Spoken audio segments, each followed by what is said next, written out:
was also playing up, so we just had to try and sort that out. But welcome everybody to today's part 5 of the webinar series, where we'll be looking at accessible tourism and events. So grab yourself a coffee, something to eat, make yourself comfortable, and we can get into today. I can get the mouse on the right side. So first up, we will do an acknowledgement of country.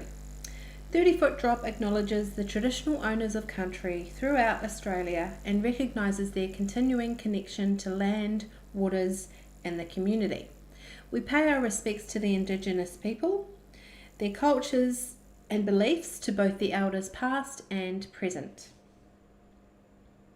Now we'll go over the 30-foot drop funding. 30-foot drop would like to acknowledge the Department of Communities Disability Services for funding this and many other initiatives. Without their support, so many projects such as Two Wise Monkeys wouldn't see the light of day, and we'd be much more poorer for it as a community. So we thank them very much for the funding. This workshop is part of a Realities and Advantages of an Access and Inclusion grant awarded to 30-foot drop as part of the Information, Linkages and Capacity Building grants for 2018 and 2019. I'll just now go over some housekeeping on how we run the workshops. Unfortunately, if you're watching from Facebook or YouTube, we do not have all the monitors to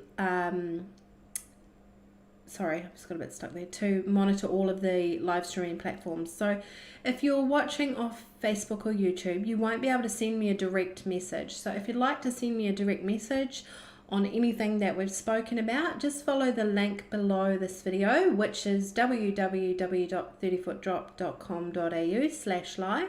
Jump on there, jump in the live box, and you can send me a message. We do cover a lot of information in a short period of time, so we ask attendees to try and minimise any distractions that you may have. That's a bit hard at the moment, but we can only do what we can. And as well, if you know anyone that may be interested in these webinars, please share our information with them, because the more people out there that we can reach with our messages and our educating, the more changes we're going to make within our community for a better place for people with disability and impairment. And like I said before, all of our webinars are all recorded, so you will be able to go back and watch anything that you've missed, or if you've missed a whole webinar, there will be one available on our website. Just jump into the 30-foot drop website, which is the link under this video, go into previous webinars, and you will be able to view the past ones to keep you up to date. All the information that we speak about in our webinars, we have more resources available to do with this information on our website also, so just jump on the website, look at resources, and you'll be able to look into the information that we speak about a lot further. There's other links and lots of reading to be done on there, and it's really, really well worth looking at. At the end of the webinar, we do have a short survey that we would be really grateful to you guys if you could fill that out. There's only a few questions, and that's once again just jumping onto our website and filling out survey part 5.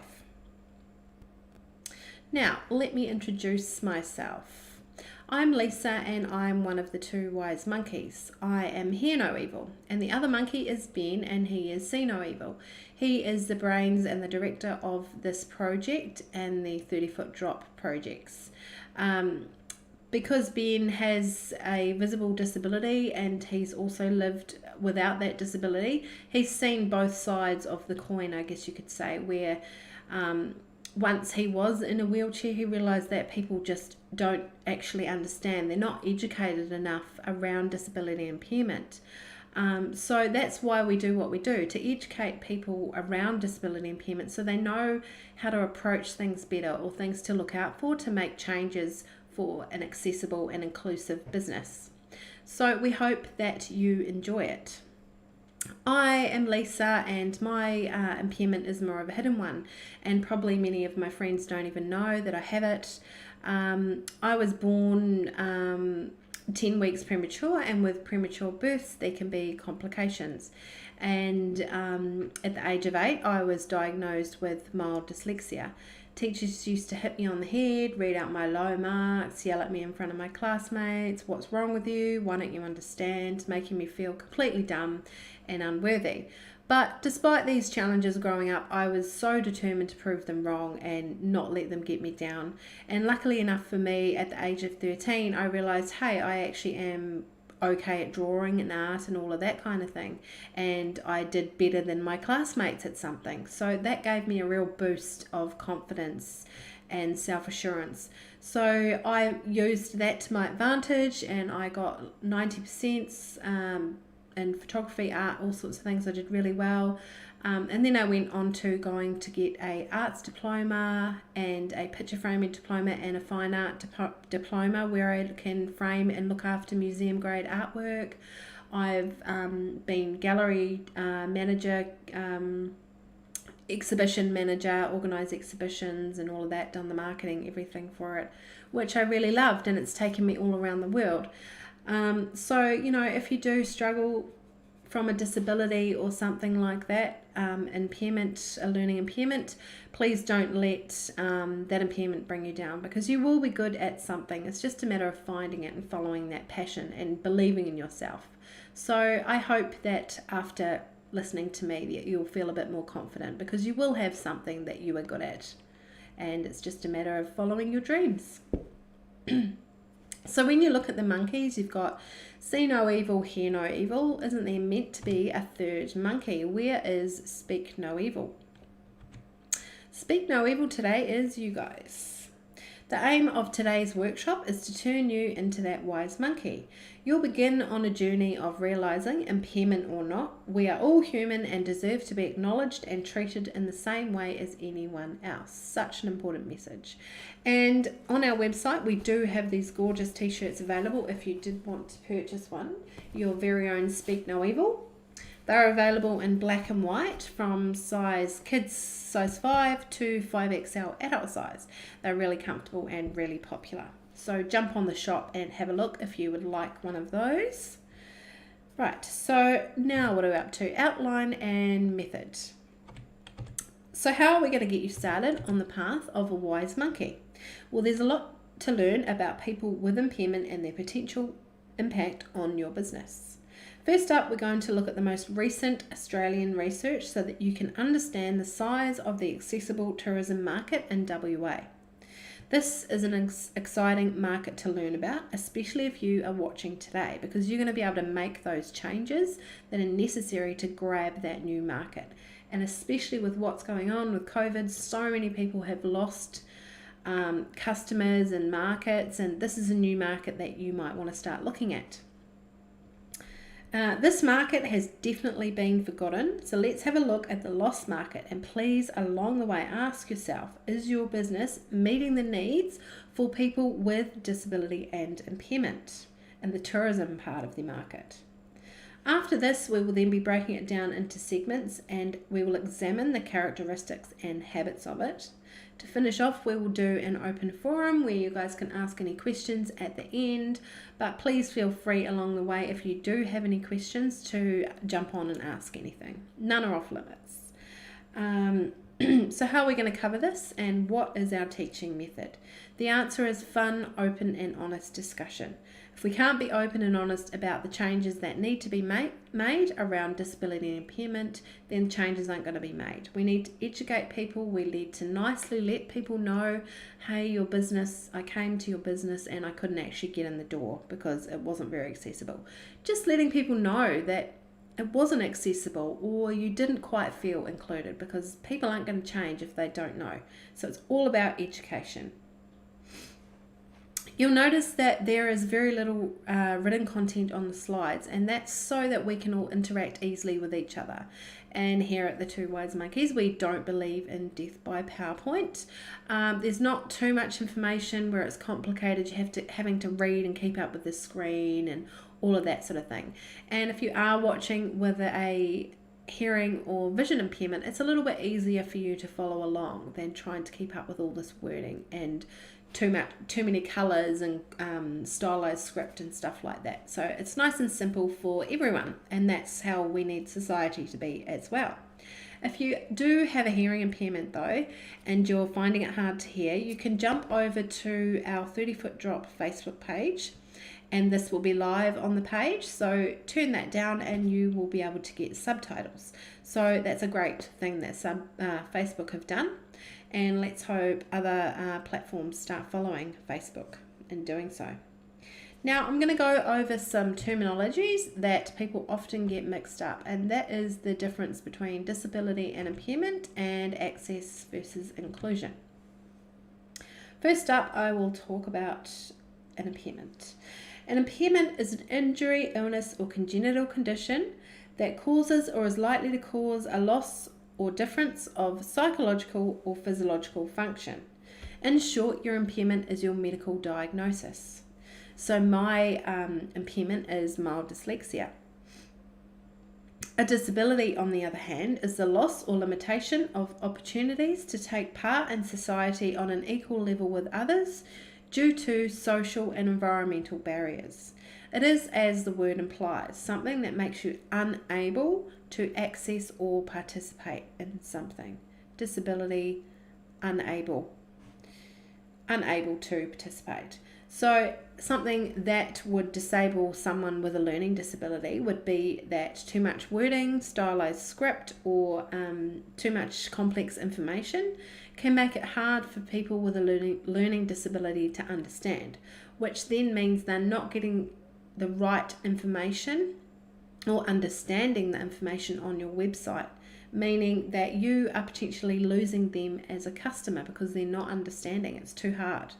So definitely something to be aware of, because many people's impairments are hidden, and if your information is just a bit too difficult for just everyone to understand, then you are going to be having customers that are walking away from your website or your marketing and finding something that's easier to understand.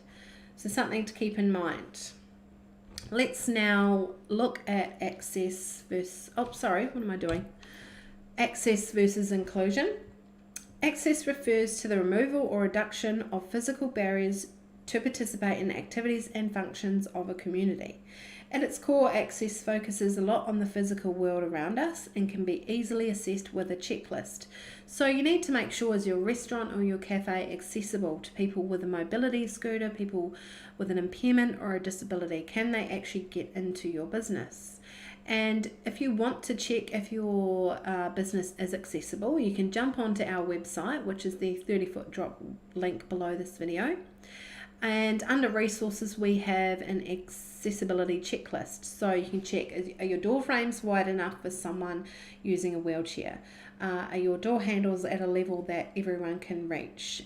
Just go around your business and check everything to make sure that it is accessible, because people could be getting right up to your business and then turning around and going away because they can't actually get in. So all these little things that could help bring more customers in your door is only going to be positive for everyone. Okay, inclusion. Inclusion is more of a psychological state of being and is the process hereby every person, irrespective of their age, disability, gender, religion, sexual preference or nationality, who wishes to, can participate fully in all aspects of an activity or service in the same way as every other member in the community. So that's making sure no matter how they appear, where they're from, their religion, we are all included within your business, and you've got to make sure that everyone feels included. There'd be nothing worse than someone using a mobility scooter being told, oh, well, you can't actually come into the restaurant because it's not accessible for your mobility scooter. So it's not really a good look and not a nice feeling for you and that person using that mobility scooter. So all these things to think about. Now we will get into today and look at the stats. The following stats have been taken from the Southwest 2017 Visitor Fact Sheet, as well as the economic contribution of tourism in Western Australia's tourism regions, produced by Tourism WA. Both stats information are found on our resource library. During the 3 years from 2014 to 2016, our region had an average of 2.49 million overnight visitors. This does not include day trippers. every visitor stayed on average 3.6 nights. The direct and indirect contribution to the Southwest region in 2016 and 17 was 14%, and tourism accounts for 1 in 5 people being employed in this region. A lot of people being employed by tourism. Okay, the accessible tourism market. The following stats have come from a report called the Accessible Tourism of Victoria and Queensland, done by Tourism Research Australia in conjunction with each of the state's tourism departments. Unfortunately though, no research has been released that focuses only on WA, but this report also focuses on Australia as a whole. It also looks at the domestic market, so these numbers are likely to be higher when international visitors are included. Due to similarities between the Southwest tourism market and those of New South Wales and Queensland though, we have extracted the findings to calculate the following. This study estimates the size of the accessible tourism market for overnight or day trips is about 7%, or about 1.3 million people Australia-wide, equating to 150,000 WA-wide. The thing is, with the 7%, most of us really holiday alone with an average party size of 2.45 for overnight and 2.62 for day trips, bringing this figure now to 17%, or 390,000 of WA's population requiring accessible tourism experiences and services. So you can ask yourself, is your business meeting the needs for this market? The estimated annual expenditure for this segment comes to approximately 8 billion Australia-wide, which equates to 916 million WA-wide and 163 here in the Southwest. Now that's a lot of potential business for the Southwest. So hopefully that's got your brain ticking on how you can start this going in your business. The unserved market. This report noted that there is a segment of Australians with an impairment, including adults caring for a child with an impairment who are not currently travelling, which is awful, but they would like to travel with certain industry improvements in accommodation, transport and current technologies. In WA, this segment is estimated at 34,000 people, which is approximately 225 million WA-wide. A lot of money. This represents a large boost when you consider the current size of 163 million. Excuse me, so much money to be spent there. So understanding the market. So we know that there is a market segment of people with impairment that can be tapped into by tourism and events businesses. Let's now have a look at their needs so that you can better understand how to serve them. Although people with impairment generally have lower incomes than the average population as a whole, they should not be considered as low income. More than 1/4 of those who identified as having an impairment were in the top 2 income categories, which means they have a disposable income of $900 per week. In the Accessible Tourism Survey, they found that approximately 55% of the segment had a mobility issue. This included people who used mobility devices and those that have difficulty moving more than a short distance. Of those in the segment that did not travel, 23% was because it was just too stressful and the other 22% was because it was just too hard. Like most Australians in this segment, people in this segment travel for leisure. But it was noted that visits to friends and relatives is often preferred because of knowing the layout of the accommodation, which helped with the planning and resulted in a less stressful trip. So that's something that you as a business owner might want to change so that these people don't feel like they always have to go to friends or relatives. Oh, hey, that hotel or motel or Airbnb is now really accessible. We don't have to worry or stress about anything. Let's go there instead and try somewhere new. So it's a matter of opening up the doors and making it accessible and inclusive so that people with disability and impairment can feel comfortable coming to your business. Let's now look at understanding the market part 2. Travellers with an impairment share many characteristics with the broader population. The tools used in the decision making were just the same as the wider population, with internet searches coming in first and word of mouth second. Reconnection and unwinding are core needs for all Australian travellers, and this is just as true for travellers with an impairment or disability. Approximately 40% of travellers with an impairment sought to meet those needs through either being more active, more emotionally, or intellectually stimulating experiences. So that just highlights to us that we all just want and need the same thing, and that is to feel included into your business. Although travellers with an impairment did slightly fewer activities, many of the experiences they participated in matched those of the broader population. During doing things like eating out, visits to the beach, nature and cultural experiences. Overall, they tended to stay in the same types of accommodation and visit the same types of destinations as the broader population, and only 14% of those were over 65. So a lot of people are thinking, oh yeah, well, it's mainly the older people that need these things. It's not. It's only 14% are older people. The rest are children, young mums and dads, all sorts of people of all different ages needing your business to be more accessible and more inclusive. Because who doesn't like a holiday? Who doesn't like to travel? Especially around Australia, if we're only allowed, WA, we're only allowed in WA at the moment, so we all should be trying to travel and boost that economy back up again. So this just shows that there is a lot more people out there who are needing your business. It is not just the older population. There is many families and people who I'm sure would love to come and visit your business.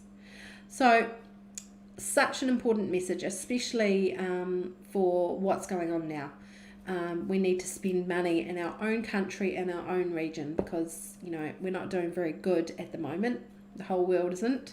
But we can't go anywhere else, so let's try and spend our money in local businesses. And local businesses, if you're watching, please make sure that your business is accessible and inclusive to bring even more people into your business, people that you may not have thought about or just presumed that you've got what they need. Whereas if you're not sure whether you've got what you need in your business for someone with an impairment or disability, please head over to our website and look at the accessibility checklist and make sure your business is accessible and inclusive. So, sorry about that little hiccup at the beginning. We have it sorted now, so it shouldn't be a problem again. I will be back tonight to do this webinar again if you did miss any of it or if you wanted to go over it again. But right now, I ask anyone to jump on and send any questions that you may have. And I'll be waiting here to answer any questions.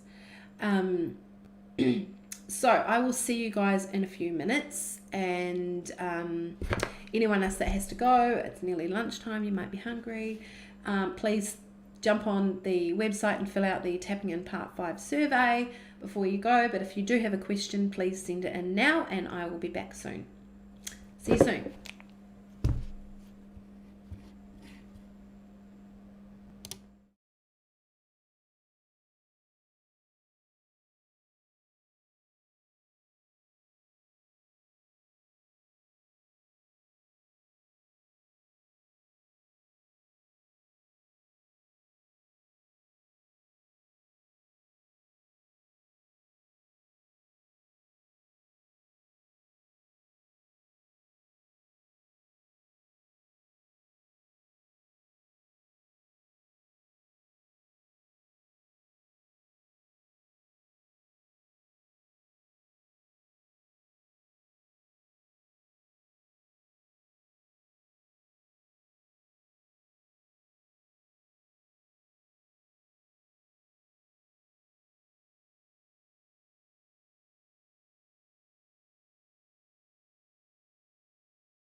Welcome back, everyone.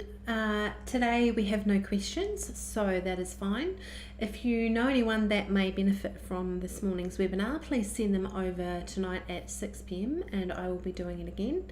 If you have missed any and you're wanting to catch up, please jump onto our website and look at the previous webinars and you'll be able to catch up. I hope you all have a great day, and I may see some of you later. And remember, tomorrow is the last day that we will be doing live webinars. So part 6 is tomorrow, and that is the end of the free live webinars. So get on there if you have missed out. Thanks very much for joining me. See you later.